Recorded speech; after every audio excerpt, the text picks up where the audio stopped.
Welcome to the 2025 Latinx Kidlit Book Festival. Don't forget to subscribe to our festival YouTube channel, and if you are an educator joining us, our school visit fund is back. You can enter to win a free visit from a Latinx author or illustrator for your classroom or library. You can find out the information to enter at latinxkidlitbookfestival.org.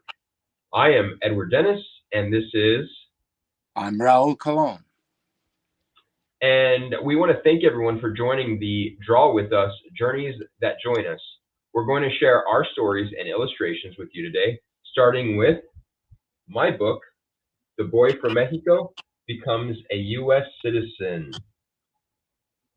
This book is about my great-grandfather and his journey on becoming a citizen in the United States and opening up a bee colony.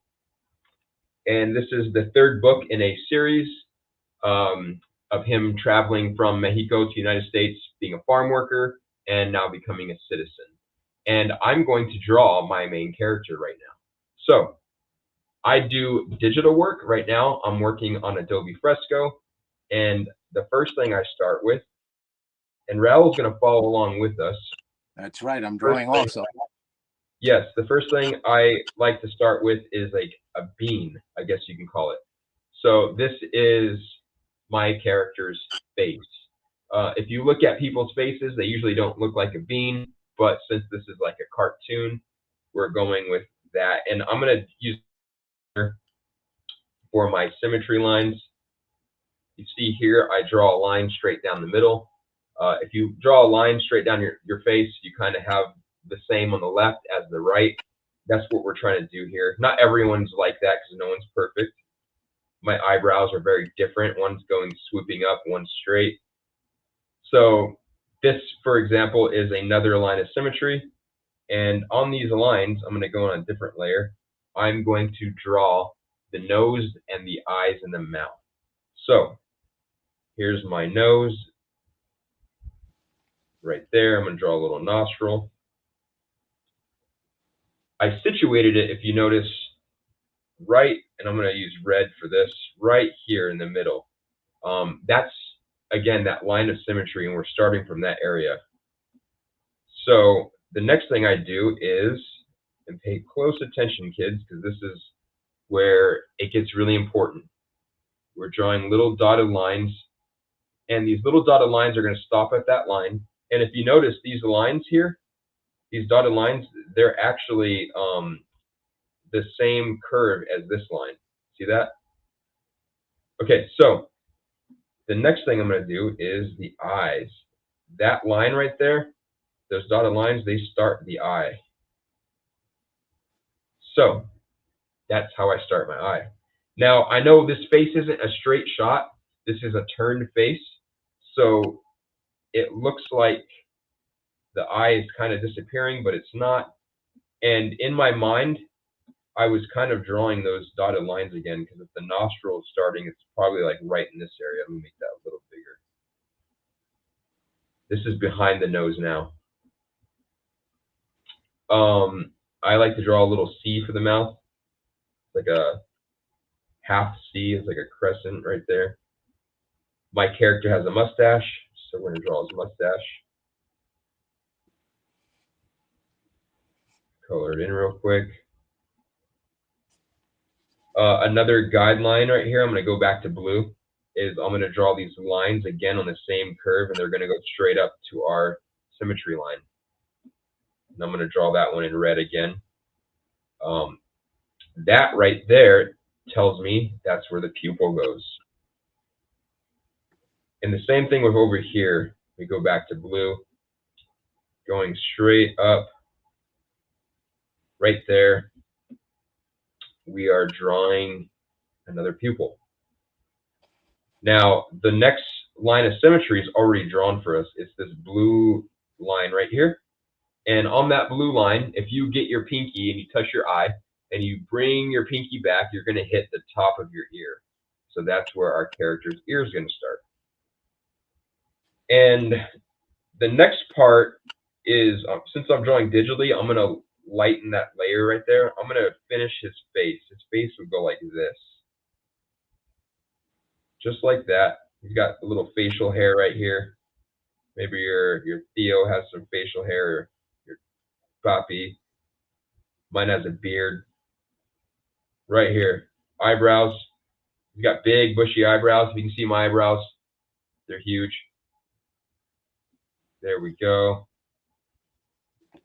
Little eyelash right there. And this is a part I think a lot of kids get hung up on. It is the hairline.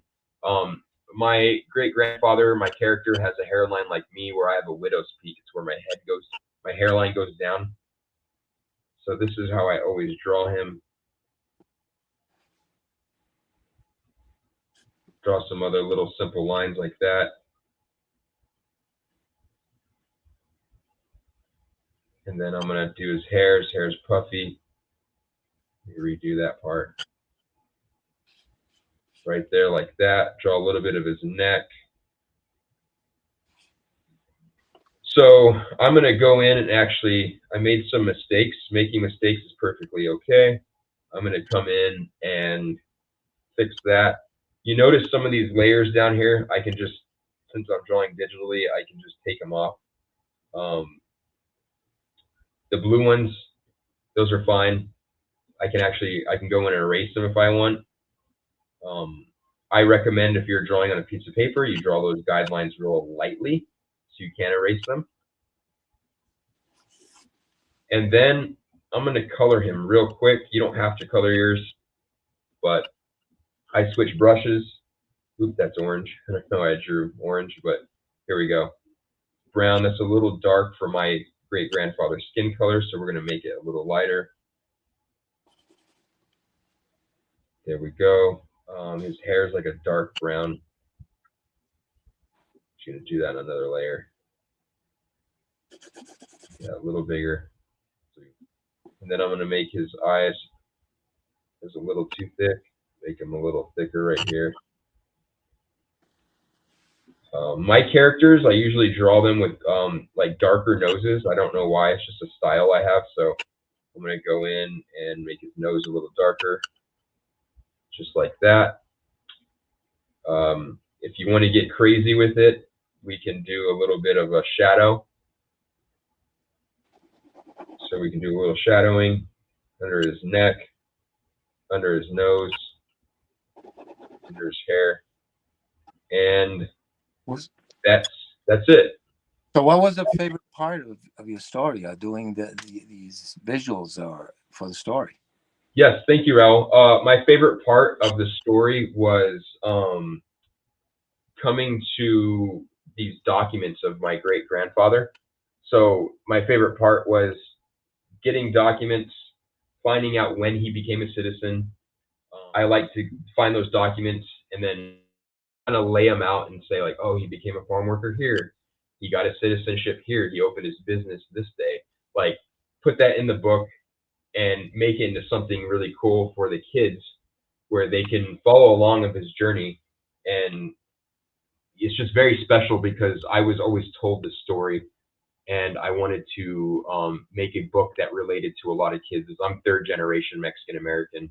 I know there's a lot of immigrant, first, second gen, fifth, sixth, fourth, whatever, kids that can relate to this book and the series as a whole. So that was my favorite thing, was just drawing those scenes. And that's the way we all do it as illustrators. So, yep. Sure. So maybe I should join in and make my drawing. Yeah, I'm going to follow along with Raúl. Yeah. So you all can draw along with us again. And this is another character we're going to draw. It's based on this book, The Peanut Man. What does a peanut man do? Well, he sells peanuts in the street. This was in Havana, Cuba, the island of Havana, the capital of the island, Cuba, Havana. This little girl that you see in the balcony, she was a big fan of the Peanut Man because obviously he would sell these things in the street and they were delicious. So that was a character she knew from her childhood. And this is the person we're going to draw, the Peanut Man. So I'm going to start by working with this character like we did with the other one, the Peanut Man. is we can do kind of a rectangle that's going to be horizontal on the page, but we're going to curve the line a little bit. So it's not going to be a straight rectangle like this that you go straight and do it. We have to curve it just a little bit like that. It's a curve. And then we're going to bring it down on one side and on the other side about the same distance. And then we probably could draw a straight line across. So the top is curved a little bit, bottom line is straight. We can leave it that way. And we're starting to draw this person's hat, which we saw in the cover here.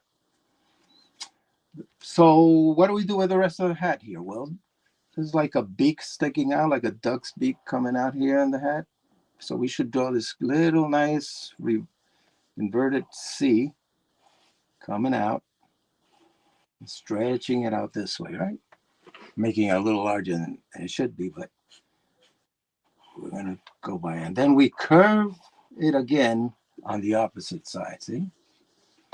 So it's starting to look a little like his cap.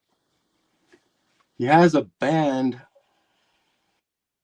at the bottom, so we're going to put that in and color it in very simply. And there it is. We can make it black or as dark as we want when we have more time. So we can rework this as much as you want later on, or we can do it again. It doesn't matter. So that's the hat he wears. I'll put a few little dots here to make it more realistic, because that's what it should look like.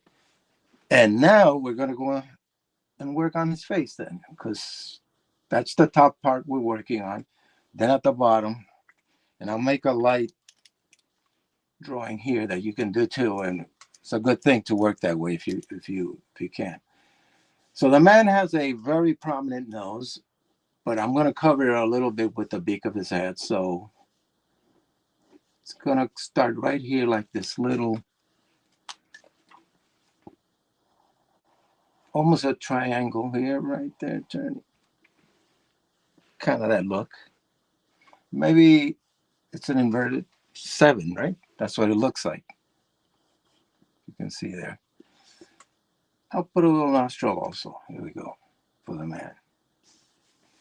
Over here, just at the end of this nose we drew, but right at the beak, somewhere in this line here, we can attach a little bit of his eye because it's covered, half covered by the hat.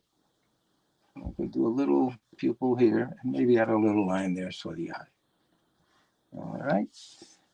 This person also has a mustache, so I'm just going to draw a couple of lines this way. Because it's a gray mustache, not necessarily a black mustache. So I'm just going to draw lines to make it an in-between color, not totally black or dark. He also calls out, he's always saying mani, mani, which means peanuts in Spanish. So his mouth is always open out there in the street selling the peanuts out there. So mani. So let's open up his mouth a little bit. We can kind of do an inverted C here, right? It's like a C going the other way and extended. There's the mouth open. We bring another C. This one, a small C coming this way. And we'll do another C, kind of a C, for his chin. Invert it again, going the other way. And we can extend it over here as much as we want. So in here, not necessarily in the middle of this drawing, but little third into it from here to here, we're going to find maybe a space where we can put, again, an ear. It's important to have an ear in there somewhere. And the ear, like we was mentioned by, kind of parallel to the nose back here. And this is an actual C right here. And you can add another part to this, like another C going the other way again, to just show the ear. You can make it as elaborate as you want. You can leave it that way. You can add a little hole there. You could do many things with it. Then we can put a bit of a couple of lines around it here. And from this part of the cap or the hat, we can bring another line down that curves a little bit for his head. And there we go. So he has a neck, obviously, and it kind of has an interesting shape. So we're going to do that little nice shape if you want to do that. And from this part that we just finished, the back of his head, where the ear is, we can bring his neck down. And we can do the same. We want to do a little oval shape there to show where his neck ends and the shirt starts, or he's wearing a band around his neck, whatever. We can do that. I can also add a little cheek here. So it's another, again, a lot of C's in this thing, inverted C's. But this one's more like a question mark. That could be his cheek. And there he is, probably screaming, or says a little song at night in the evenings, selling the peanuts, right? Money, money. And Raul, what was your favorite part about creating this story? well, the favorite part, believe it or not, was actually all this architecture. Even though the story is compelling in itself, because like I said, it's a little girl who knew this peanut man when she was a child. It's Carmen Agra Didi, the author. As a child, this man would go down her street and sell the peanuts. Eventually, she moved to the States as a little girl, and she was sad that she left her home and had to start again in a new home in the States. But one day she went to the baseball park with her dad, and there was another man there selling peanuts, another peanut man, which reminded her of her friend that she left behind. So the landscapes where he's walking down the streets of Havana like this, you see the buildings there that are very different. Reminded me of where I used to live when I moved. My parents moved for a while to the island of Puerto Rico, and the streets in the capital, the old capital, looked like this. So this reminded me of where I was living for a while myself as a kid. So it was fun to draw all these balconies and all these interesting streets, as you can see there, as part of the story. And I eventually even had to draw a baseball stadium and a landscape and other things, because she ends up going to a baseball game, and that's where she sees the other peanut man that sold her a big box of peanuts, as you can see here. Awesome. Well, this was a great time. We hope you enjoyed drawing with us. And thank you for attending the Latinx Kidlit Book Festival.